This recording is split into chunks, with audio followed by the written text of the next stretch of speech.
Lunes 6 de julio del 2020, bienvenidos a JNE Noticias. Mi nombre es Paloma Barreto y estos son nuestros principales titulares.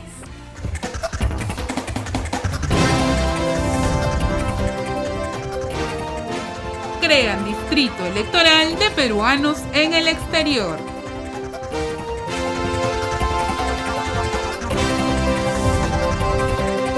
Congreso aprueba eliminación de inmunidad para congresistas, presidente y otras autoridades.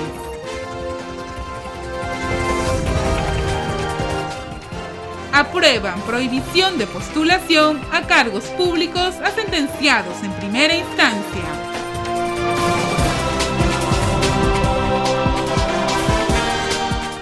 Rápidamente vamos con el desarrollo de nuestra información. El Pleno del Congreso de la República aprobó anoche la eliminación de la inmunidad de los congresistas, del presidente de la República, ministros, miembros del Tribunal Constitucional y el Defensor del Pueblo, así como de otras autoridades que poseían dicha investidura. Tras el mensaje de la Nación del presidente Martín Vizcarra de convocar a referéndum la eliminación de la inmunidad parlamentaria, el Pleno del Congreso decidió aprobar la mencionada norma, ampliando la eliminación de esa prerrogativa para el presidente de la República, los ministros de Estado, los jueces y fiscales supremos y hasta los miembros del Tribunal Constitucional. Esa nueva norma legislativa fue una respuesta al mensaje del presidente, quien había anunciado horas antes una nueva consulta popular de dicha reforma constitucional para el 2021, tras haber sido desestimada inicialmente por el mismo Congreso, al no obtener el consenso necesario para su aprobación. En el marco de mis facultades constitucionales, anuncio que someteré a referéndum la reforma sobre la eliminación de la inmunidad parlamentaria, para que el pueblo peruano, libre y democráticamente en las urnas, decida si esta prerrogativa debe mantenerse o debe ser eliminada. El primer mandatario enfatizó que estas medidas no solo respondían a la frustrada votación del pasado sábado en el Legislativo, sino también a su compromiso en la lucha frontal contra la corrupción en todas las instancias del Estado. Así como la lucha contra la pandemia exige el esfuerzo permanente de todas las autoridades, la lucha contra la corrupción también es tarea de todos. La corrupción es el virus que ha infectado al Estado en todos sus niveles y que hoy seguimos combatiendo. En horas de la tarde, el Congreso realizó una sesión extraordinaria para reconsiderar la propuesta normativa, pero esta vez rechazó el texto sustitutorio presentado por el presidente de la Comisión de Constitución, Omar Chejade, el pasado sábado, y presentó uno nuevo, que logró los 110 votos a favor necesarios para su aprobación. Ese nuevo texto sustitutorio aprobado modifica 5 artículos de la Constitución. En el artículo 93 se elimina la inmunidad parlamentaria y la ampliación de la inviolabilidad de su procesamiento en ejercicio de sus funciones. Asimismo, señala que la Corte Suprema será la encargada de investigar a los legisladores denunciados por delitos comunes durante su mandato. Por otro lado, modifica el artículo 99 de la Carta Magna, indicando que los ministros de Estado y los miembros del Tribunal Constitucional no cuentan con antejuicio político ni ningún tipo de inmunidad durante el ejercicio del cargo. También modifica el artículo 117, señalando ahora que el presidente de la República también podrá ser acusado por delitos en agravio del Estado cometidos durante su mandato o con anterioridad.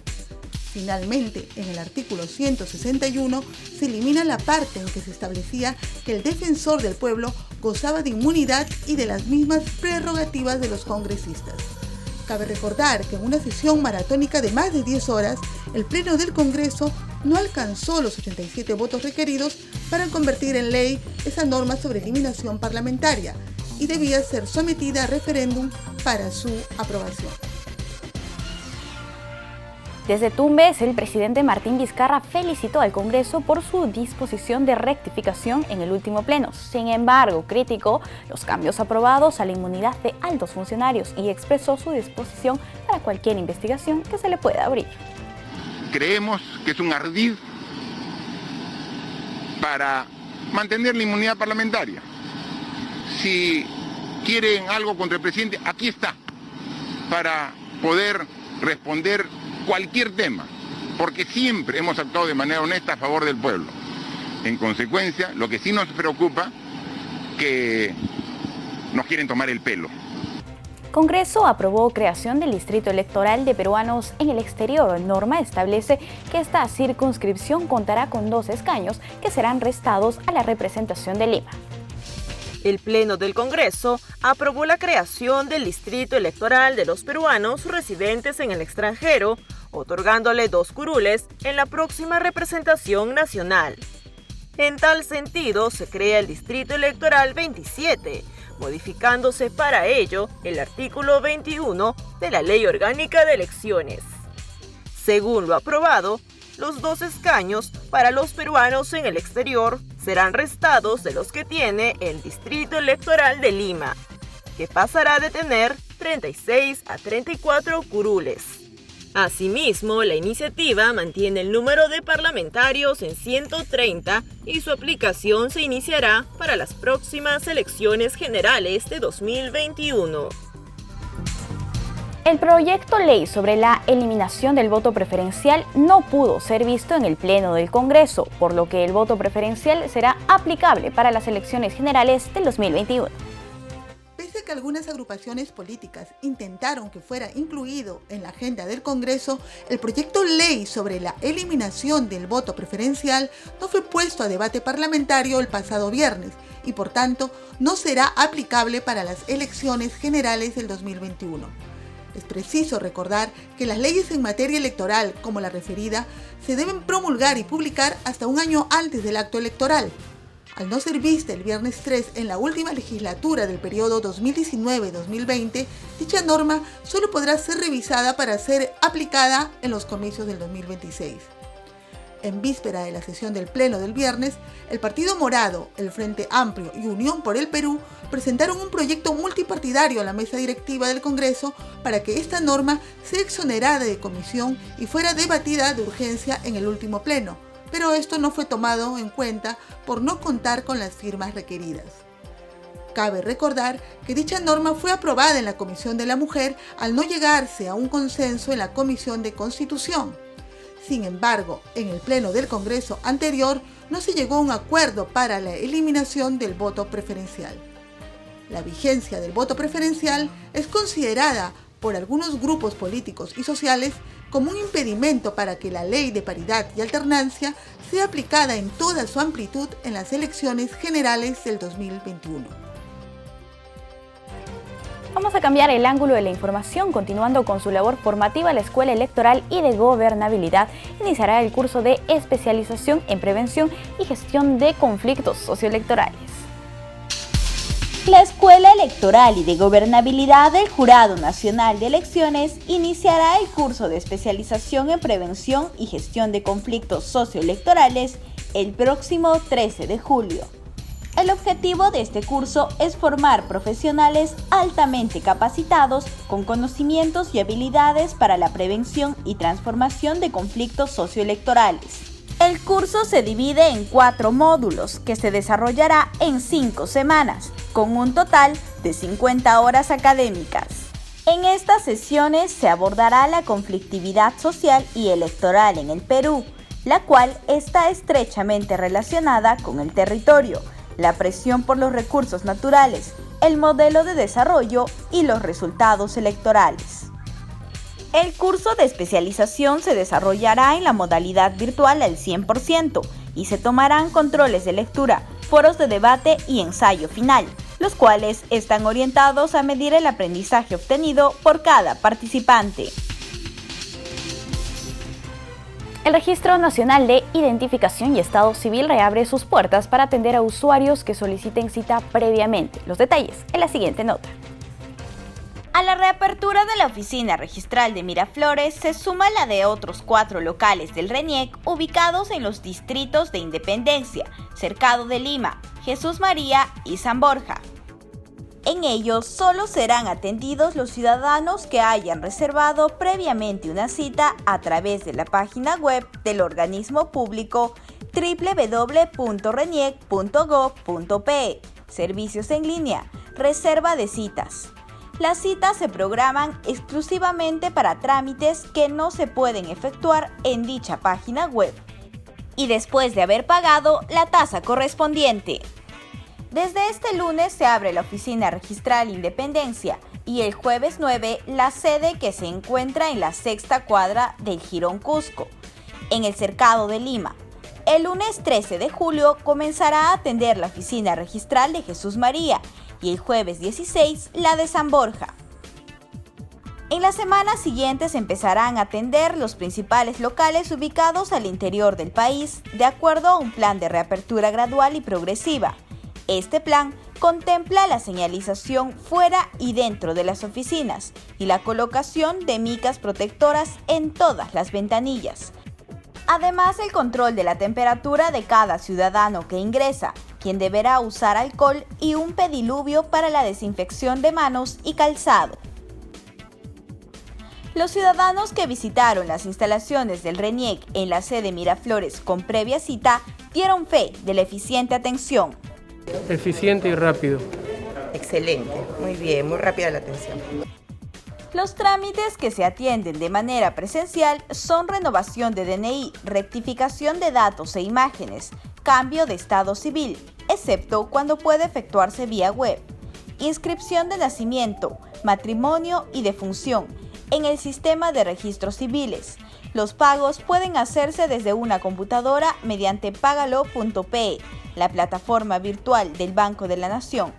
El RENIEC ofrecerá sus servicios en 2 turnos, de 7:45 am a 12:15 pm y de 1:15 pm a 5:45 pm. Bien, volvemos al tema legislativo. El Pleno del Congreso también aprobó anoche el dictamen que prohíbe postular a un cargo público a los sentenciados en primera instancia por delito doloso. Sin embargo, la norma requerirá una segunda votación calificada en la próxima legislatura. Con 111 votos a favor y 14 en contra, el Pleno del Congreso aprobó durante la sesión extraordinaria del domingo la norma que impide a sentenciados en primera instancia por delitos dolosos a postular a cargos públicos. La fórmula final establece que están impedidos de postular a cargos públicos todos los sentenciados por delitos dolosos en primera instancia, ya sea en calidad de autores o cómplices. Cabe recordar que hasta el final de la sesión plenaria del viernes 3, las bancadas de Alianza para el Progreso, Podemos Perú, Fuerza Popular y Unión por el Perú se negaron a firmar la inclusión del dictamen de esta norma en la agenda del Pleno, por lo que no fue considerada para su debate. Eso iba a permitir que candidatos con sentencias por corrupción postularan a las elecciones del 2021. Dicha situación originó a que el presidente Vizcarra anunciara en un mensaje a la nación un nuevo proyecto ley para impedir que las personas con sentencia por delito doloso postulen a cargos públicos y además fuera incluida como una pregunta en un referéndum para tener rango constitucional. Quiero exhortar democráticamente al Congreso de la República a debatir y aprobar pronto esta iniciativa para que sea aplicada en las elecciones del próximo año. El Ejecutivo hará todo lo que esté a su alcance para no negarle al país la posibilidad de tener autoridades probas. Tras ser aprobada dicha norma en el legislativo, solo requerirá ahora una segunda votación calificada en la próxima legislatura que empieza este lunes 6.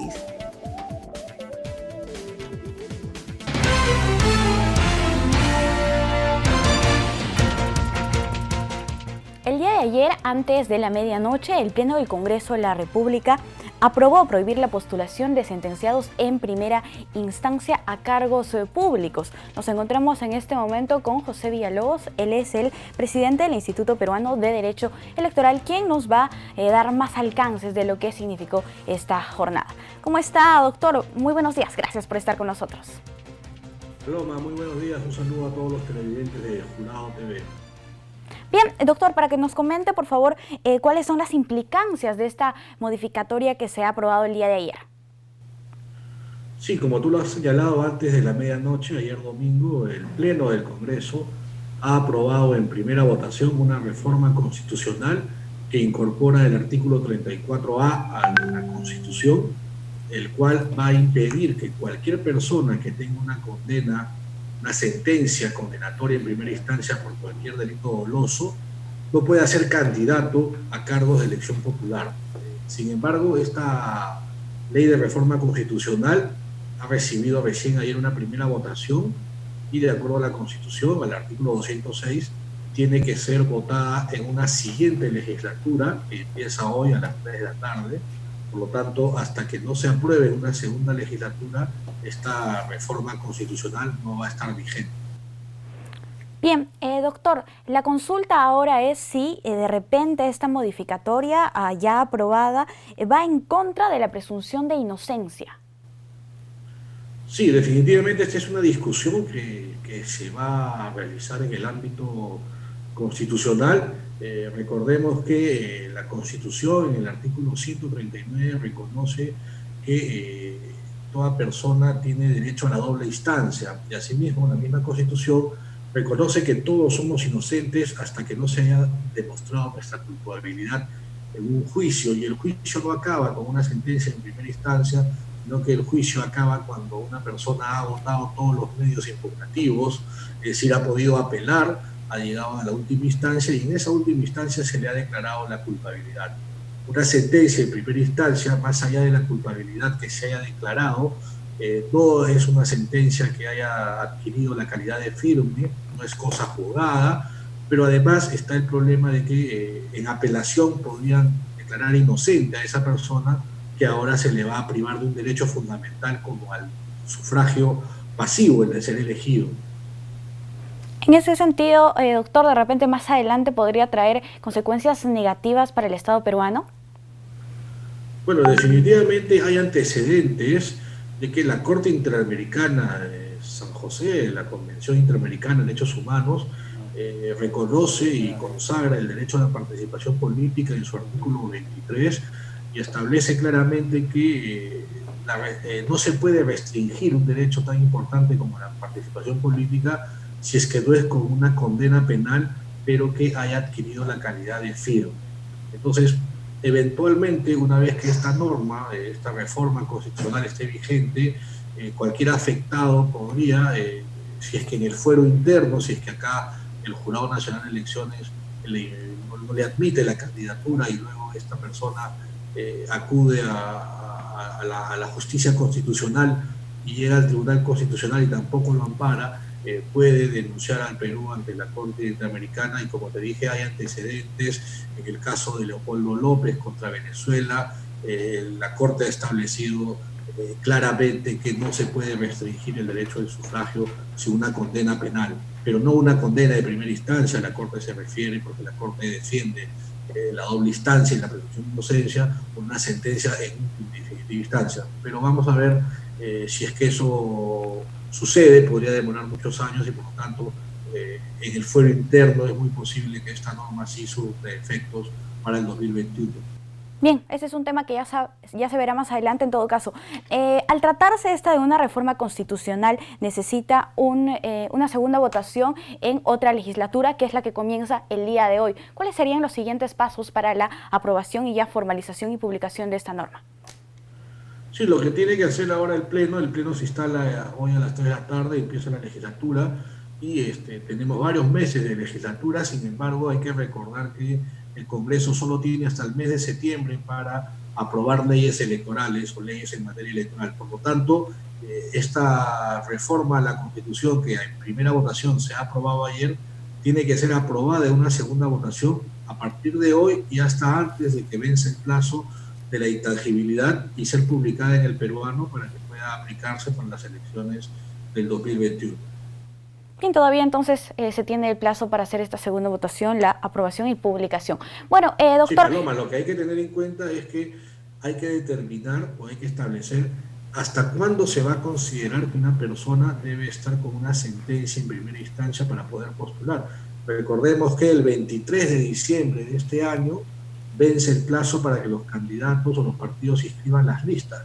Es decir, que al 23 de diciembre el candidato no debería tener la sentencia en primera instancia. El tema va a ser qué pasa si es que luego de la inscripción de listas el candidato es sentenciado. porque el proceso penal puede estar en curso al 23 de diciembre, no hay sentencia, pero luego del 23 de diciembre, de repente en enero, febrero lo sentencian cuando todavía no se llevan a cabo las elecciones, y ahí el jurado va a tener que evaluar si es que va a proceder una exclusión de oficio del candidato. Doctor, si podría comentarnos, por favor, de manera general, cuál es la lectura del debate que se tuvo ayer y el análisis que fue bastante rápido tras el mensaje del presidente de la República, Martín Vizcarra. ¿Cuál es la lectura? Paloma, como todos hemos podido apreciar, el Congreso ha tenido una conducta reactiva ante la presión mediática que recibió, porque el viernes, luego de cerrar la legislatura, la sesión del Pleno que tuvo, entonces llegó a incorporar en la agenda el proyecto que impide postular a los sentenciados en primera instancia, y en el proyecto de inmunidad no se alcanzaron los 87 votos. Eso originó un rechazo de la gente en las redes sociales, de la prensa, y también ocasionó que el Poder Ejecutivo exprese su protesta y el presidente de la República dé un mensaje a la nación. Ante esa situación, el Congreso ha reaccionado y ha forzado una sesión extraordinaria del Pleno al límite del cierre de la legislatura, en la cual creo que de manera apresurada, sin un buen debate, sin un buen análisis, han hecho reformas importantes en la Constitución, han reformado varios artículos, y sin embargo han ido en contra de lo que el Tribunal Constitucional ya ha señalado, que una reforma constitucional amerita un debate amplio, un buen análisis de lo que se está aprobando, ¿no? Entonces esperemos a ver si estas reformas, que luego de que pasen a una segunda votación y sean vigentes, esperemos que no sean objeto de alguna acción de inconstitucionalidad ante el Tribunal Constitucional. Bien, doctor, sobre todo considerando que son normas realmente importantes en esto que busca el país, la reforma política. Doctor, muchísimas gracias por estar aquí con nosotros. A ustedes, hasta otra ocasión. Muchas gracias. Bien, amigos, esa ha sido la entrevista con José Villalobos. Él es presidente del Instituto Peruano de Derecho Electoral, para abordar este tema tan importante sobre la aprobación de prohibición a la postulación de candidatos en primera instancia. Es momento de hacer una breve pausa en JNE Noticias.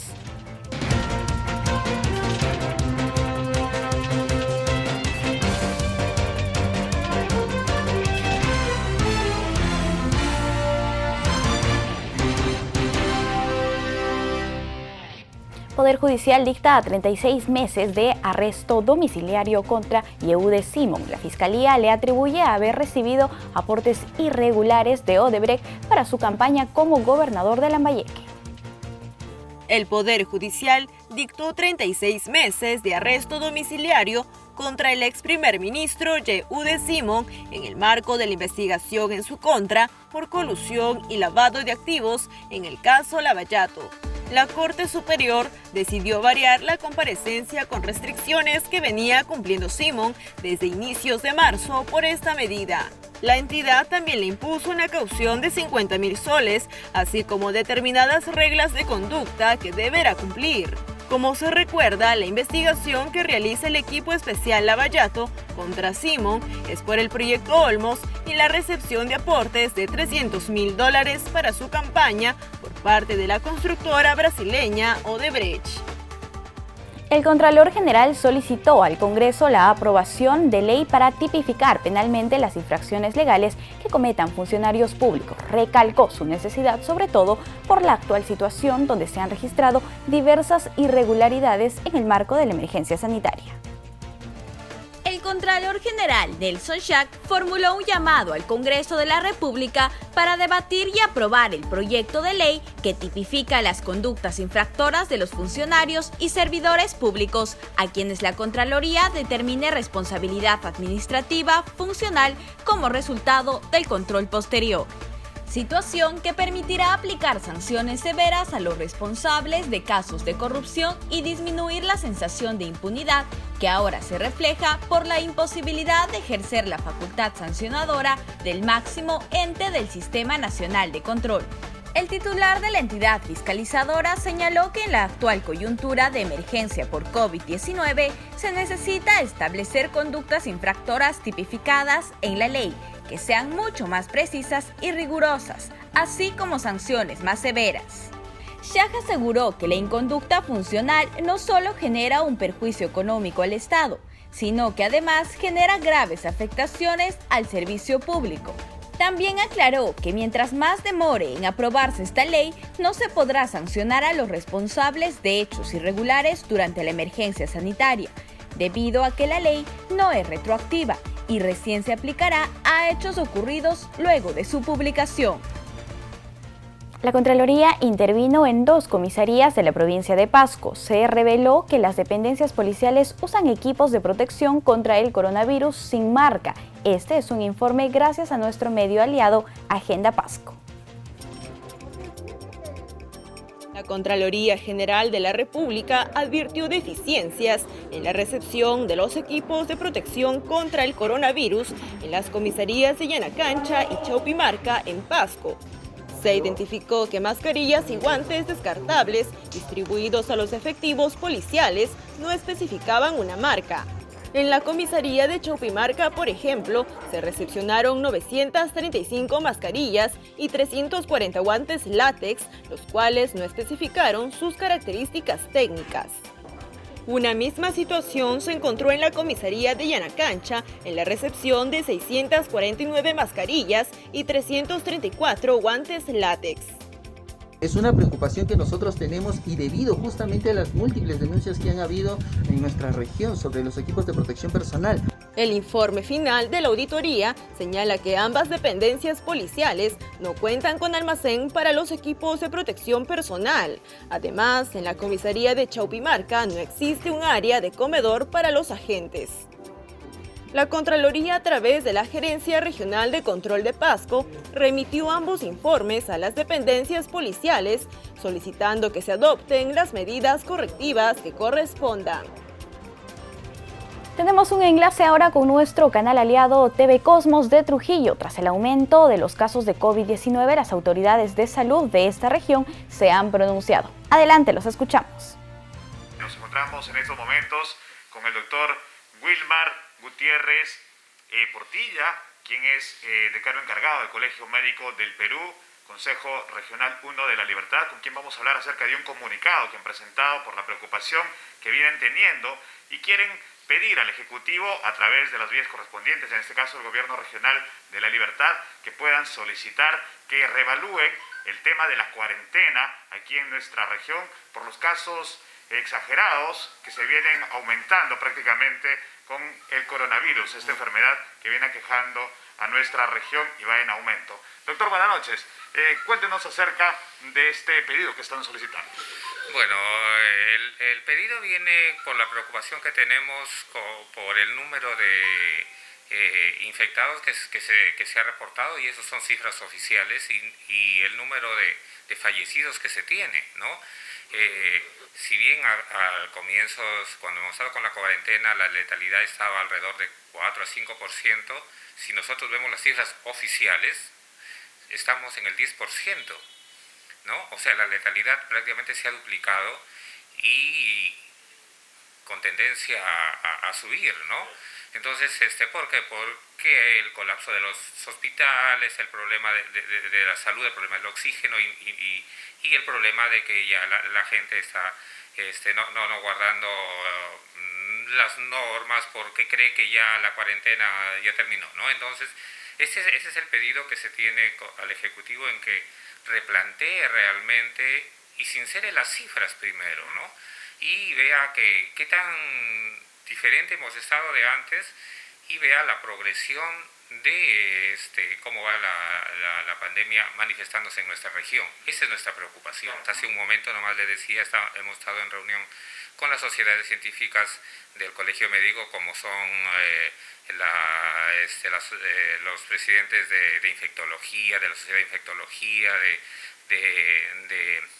cuidados intensivos, de medicina familiar, de medicina interna, y que son los expertos, ¿no? en que ellos pueden darnos los lineamientos, y pues hemos llegado a la conclusión de que el problema sigue, ¿no? Entonces estamos también trabajando en eso. El Colegio Médico está auspiciando reuniones, porque no solo queremos advertir sino queremos ser parte de plantear soluciones, ¿no? Y eso se está trabajando y estamos en reuniones con ellos. Muchas gracias, doctor, por esta entrevista. Jorge, ustedes acaban de escuchar lo que ha manifestado. Esperamos y vamos a estar muy atentos a lo que va a suceder con este pedido preocupante que viene solicitando el Colegio Médico Consejo Regional de la Libertad, para que replantee el Ejecutivo el tema de la cuarentena en nuestra región La Libertad y así poder evitar más contagios y por ende también más personas fallecidas. Recuerden también que es muy importante seguir las medidas de seguridad.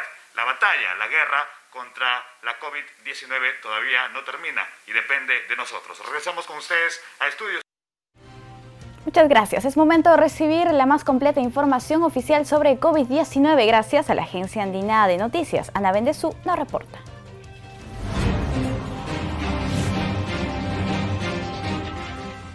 Bienvenidos desde la Agencia Noticias Andina. Esta es la información oficial sobre el coronavirus y el estado de emergencia en nuestro país. Tras la reforma constitucional aprobada por el Congreso anoche, el ministro Jorge Montenegro hizo un llamado a los peruanos para ratificar el compromiso por la verdadera reforma política, de acuerdo a los procedimientos constitucionales y respeto al equilibrio de poderes. Por su parte, la ministra de Economía, María Antonieta Alba, afirmó que la reforma constitucional que modifica el presupuesto de educación planteada por el Congreso es un obstáculo en la reforma educativa que el Perú necesita. Sostuvo además que afecta el presupuesto público en una situación de pandemia. El Instituto Nacional Materno Perinatal inició la vacunación a los bebés de alto riesgo que nacieron en esta institución durante la cuarentena. De esta forma se vacunará a los bebés que nacieron prematuros y pesaron menos de 1,5 kg, niños posoperado o con patologías. También estarán incluidos los bebés de madres con coronavirus. La vacunación será previa cita. El comercio electrónico en nuestro país creció en 400% durante la cuarentena, anunció el presidente de la Cámara Peruana de Comercio Electrónico, Helmut Cáceda. Sin embargo, señaló que muchas empresas no estuvieron preparadas para tal reto y perjudicaron su relación con el cliente. Hoy 576.275 docentes de todos los niveles educativos de nuestro país celebran su día. Según cifras del Minedu, un 58% son mujeres y 42 hombres. Además, ya el 92% utiliza Internet como una herramienta. El desarrollo de estas y otras noticias las pueden encontrar en todas nuestras plataformas digitales y por supuesto pueden visitar andina.p. Es momento de nuestro bloque internacional.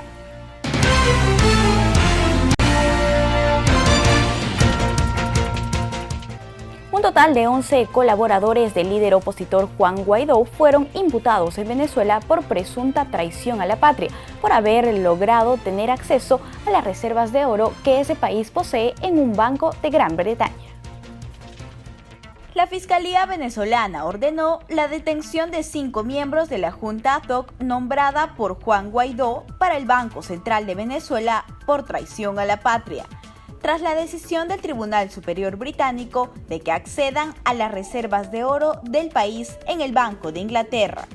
Las 5 personas sobre las que pesa la orden de captura y congelamiento de bienes son el presidente de dicha junta, Ricardo Adolfo Villasmil, así como Giacomo Cuyus Cortesía, Manuel Rodríguez Armesta, Nelson Andrés Lugo y Carlos Antonio Suárez, detalló en una declaración el fiscal general Tarek William Saab. Asimismo, ordenaron el arresto de José Ignacio Hernández, quien hasta el pasado 18 de junio ocupaba el cargo de procurador nombrado también por Guaidó, e Irene Lourdes Loreto y Geraldine Afiuni, por su labor en esa oficina. La orden también está dirigida contra los embajadores de Guaidó en el Reino Unido, Vanessa Neumann, y en Estados Unidos, Carlos Vecchio, como del comisionado para las Relaciones Exteriores, Raúl Borges.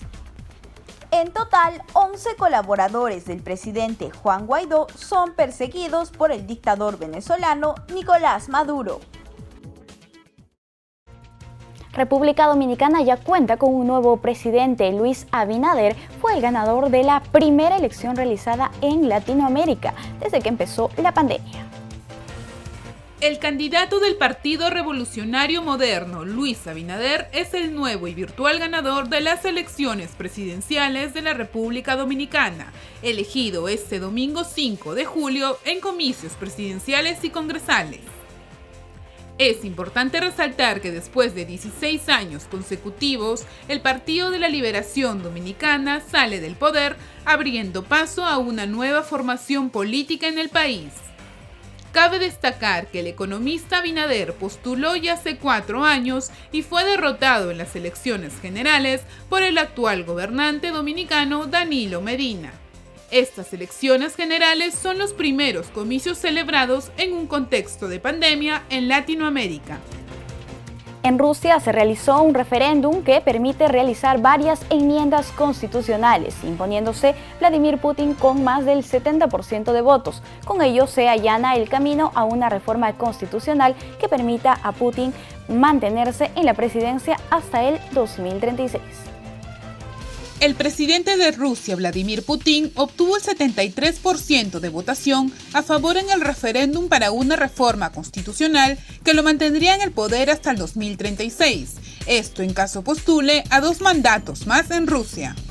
Es la primera vez que en Rusia los locales de votación se mantuvieron abiertos durante una semana y así ayudar a reducir las multitudes en los comicios, tanto como promover la participación ciudadana en plena pandemia del coronavirus.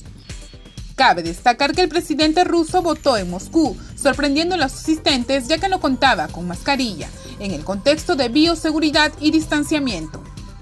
Putin se dirigió a los más de 100 millones de votantes en los días de votación para pedirles que garanticen la estabilidad, la seguridad y la prosperidad, asegurando así su asiento en los próximos mandatos.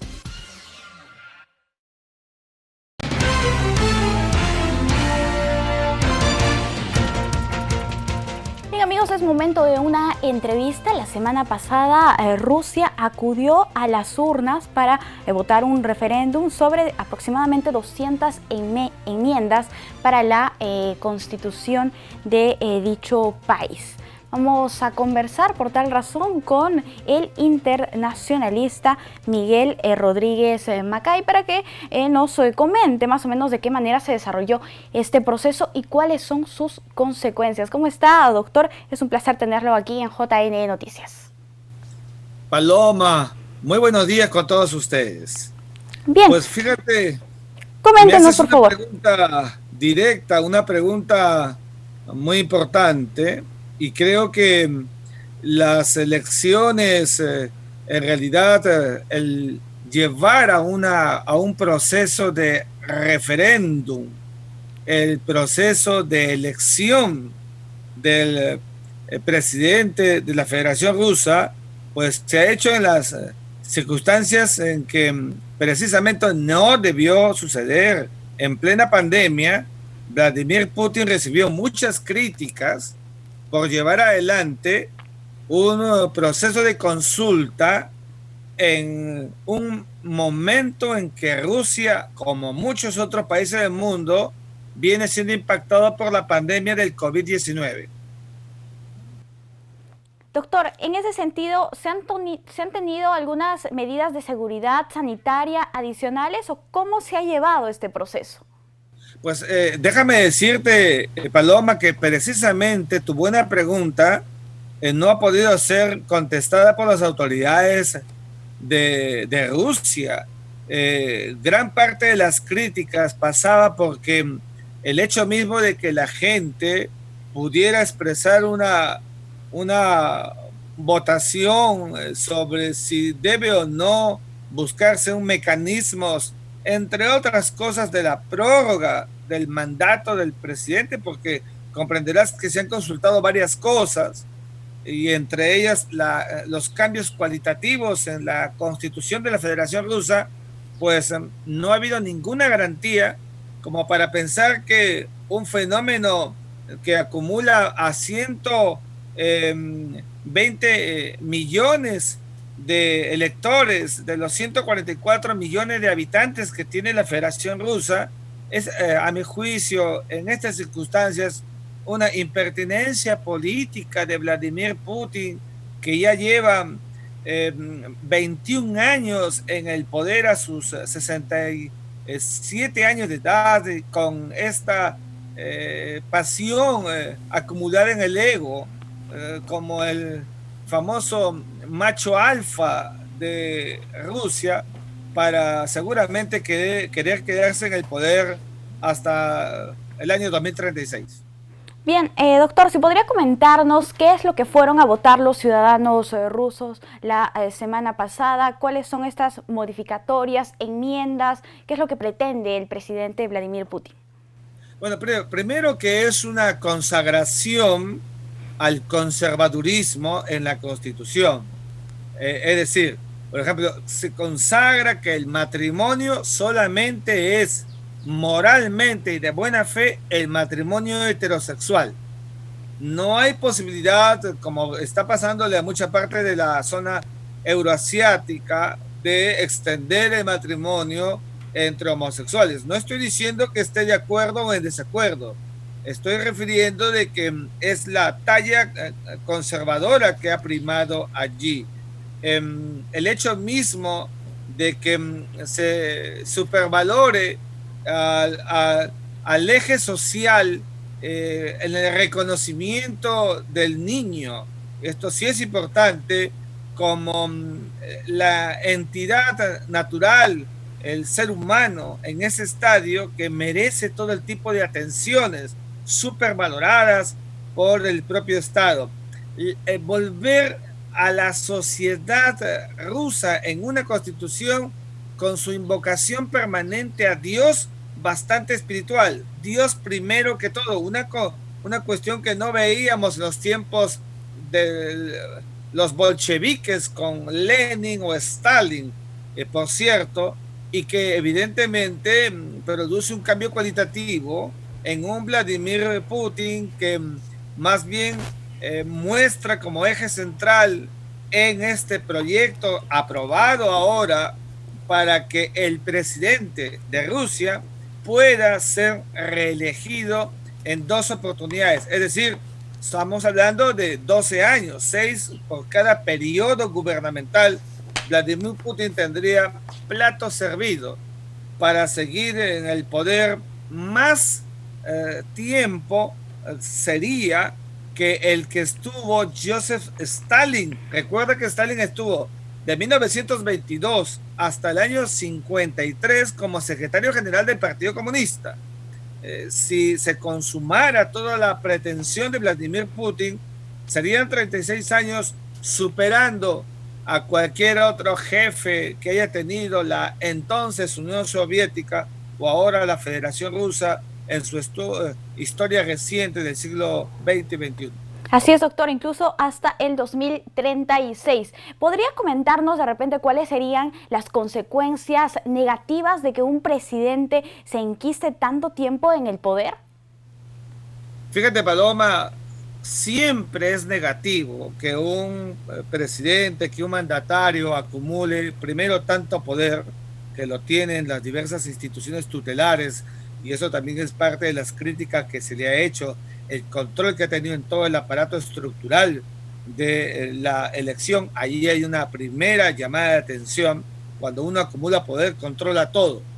En segundo lugar, una sociedad como la rusa, lo que ha estado buscando en los últimos años es evidentemente una reivindicación de lo que había sido el gran sueño de la entonces Unión Soviética, que se enfrentaba a Estados Unidos de América, el mundo bipolar, y que encarnaba en esta nueva etapa Vladimir Putin, pero ahora con taquitos sacado por China en ese lugar puesto, pues Vladimir Putin tiene esta suerte de insistencia política de querer controlar todo el aparato político de Rusia. Y entonces mira lo que está produciendo.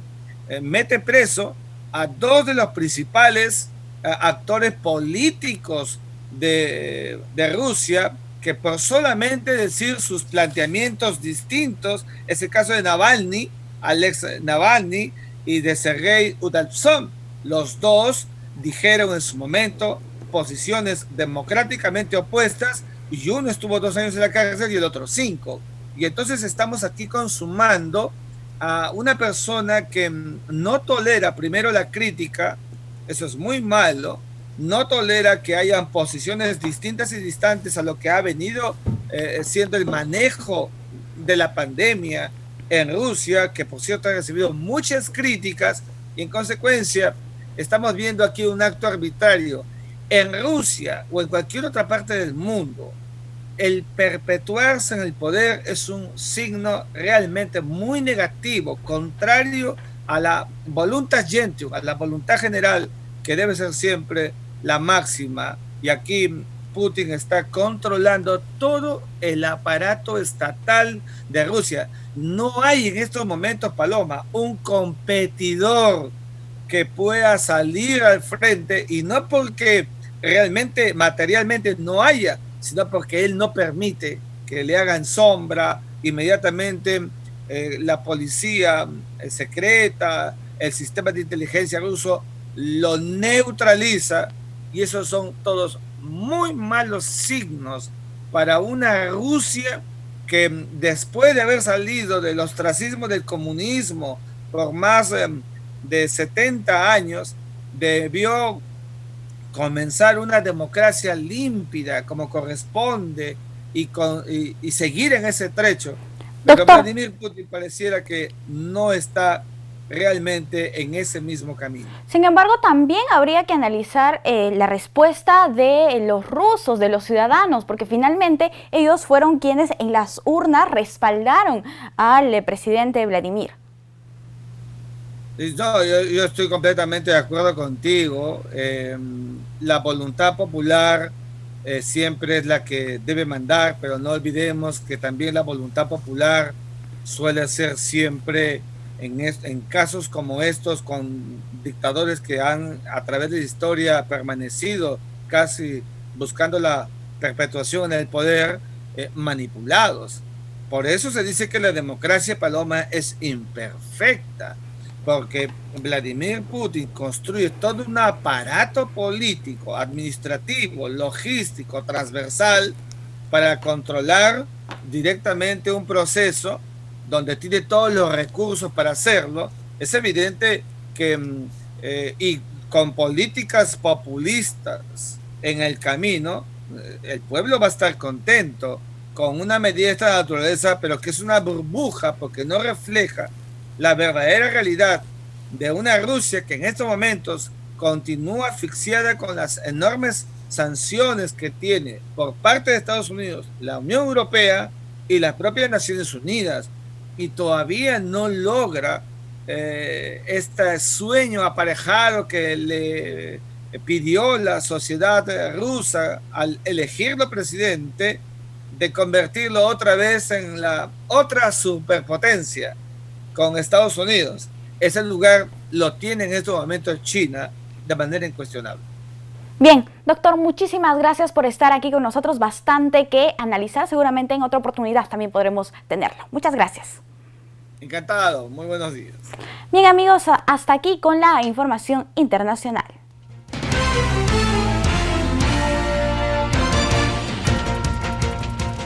Hoy, 6 de julio, celebramos el Día del Maestro. Saludamos a quienes con mucho amor y paciencia dedican su vida a formar y educar a nuestros niños y adolescentes. Amigos, fue un placer acompañarlos esta mañana. Los invitamos a seguirnos en los canales 44 y 516 de Movistar, en las redes del Jurado Nacional de Elecciones y en los canales aliados de todo el país.